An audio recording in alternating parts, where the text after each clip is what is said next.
Last night after the show, I saw this tweet. Hey, Donald Trump, I'm an American Muslim and I already carry a special ID badge. Where's yours?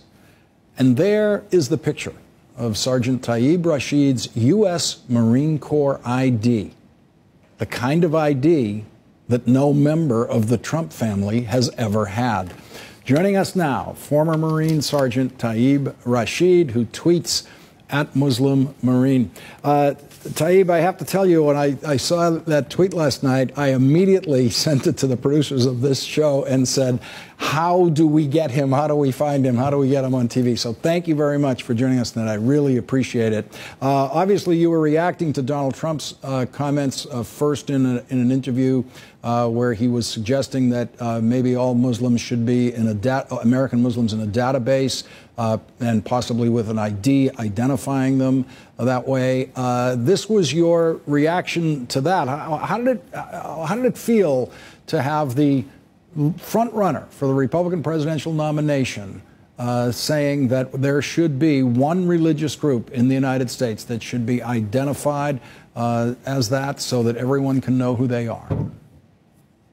Well, first of all, Lawrence, thank you so much for having me, and thank you for this opportunity.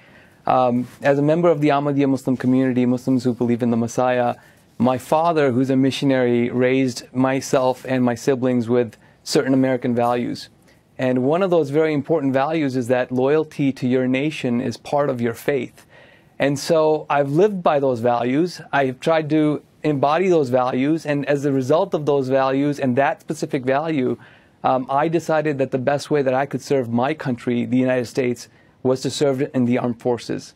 And so having served in the armed forces, having been with brothers of all different races and colors and creeds and different faiths, hey, look, we all bleed red, white, and blue. And when you have a front-runner candidate like Donald Trump making statements that seeks to divide our society and divide our armed forces, it just hit a nerve with me, and I had to respond. So I am very honored that there's many Americans. As a matter of fact, if you can look at, with the number of retweets I've had, that there's many Americans that agree with that sentiment, and I'm very grateful for it. Yeah, your tweet has really flown all around the world.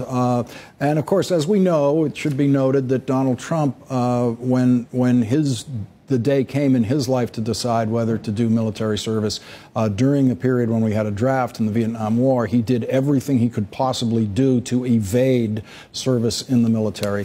So let's listen to what Donald Trump, the first statement Donald Trump made on video about this. Let's watch this and listen to this. Should there be a database system that tracks the Muslims here in this country? There should be a lot of systems beyond database. I mean, we should have a lot of systems. And today you can do it. But right now we have to have a border, we have to have strength, we have to have a wall, and we cannot let what's happening to this country happen. But that's something your White House would like to implement? Oh, I would certainly implement that. Absolutely. With Muslims specifically, how do you actually get them registered into a database? It would be just good management. What you have to do is good management procedures. And we can do that. That's nice. I mean, do you go to mosques and sign these people up into the system? Different places. You sign them up at different, but it's all about management. Our country has no management. Who's that? Would they have to legally be in this database? Would it be their They have to be. They have to be. Now, Taib, he's feeling the heat from this one, and so he has done the usual Donald Trump thing, simply lie and pretend that he never said what you just saw him say. He tweeted, "I didn't suggest a database, a reporter did." Now, he said, we just heard him say that of course he would implement that, absolutely. He's talked about how would you get people registered into the database. He answers that. He says you would do it through good management. That's how he would track you down, Taib. That's how he would track you down and get you into his database and issue you that ID. He would do it through good management. Yeah, and that's Donald Trump for you, right? I mean, at the end of the day, I think what most Americans recognize, and Muslims as we band together, is that, look, we're going to get together and we're going to, continue into the future and continue to advance this country together. And each and every single one of us, whether we be Muslim, Christian, a Jew, all Sikh, we're all an important element of the fabric of American society. And as the leader of, the Ahmadiyya Muslim community, His Holiness Mirza Masroor Ahmad have said over and over and over again, is that service to humanity is part of every Muslim's duty. And so in response to that, the Ahmadiyya Muslim community and myself as a member, we have engaged in activities that serve our fellow Americans. We've had blood drives. We've actually collected hundreds of thousands of units of blood. We've had many peace rallies. Look, we're not going to back down. We are open to dialogue. We're open to help people understand that the Islamic faith is a peaceful one. And if a person has a disposition that is violent, or if a person has a disposition that is, hateful, they're going to act on those instincts regardless of what faith they are. So, we're here to build bridges, and I'm here to build bridges with my, fellow Americans.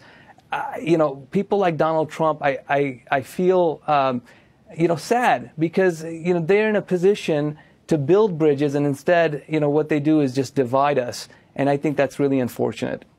Sergeant Taib Rashid, thank you very much for joining us tonight. And I have to tell you, I look at Twitter hoping to find things that I don't know, and in fact, hoping to find things for this show. And so just about 24 hours ago when I saw your tweet, I just knew I had to get you on here. So thank you very much for joining us. Really appreciate it.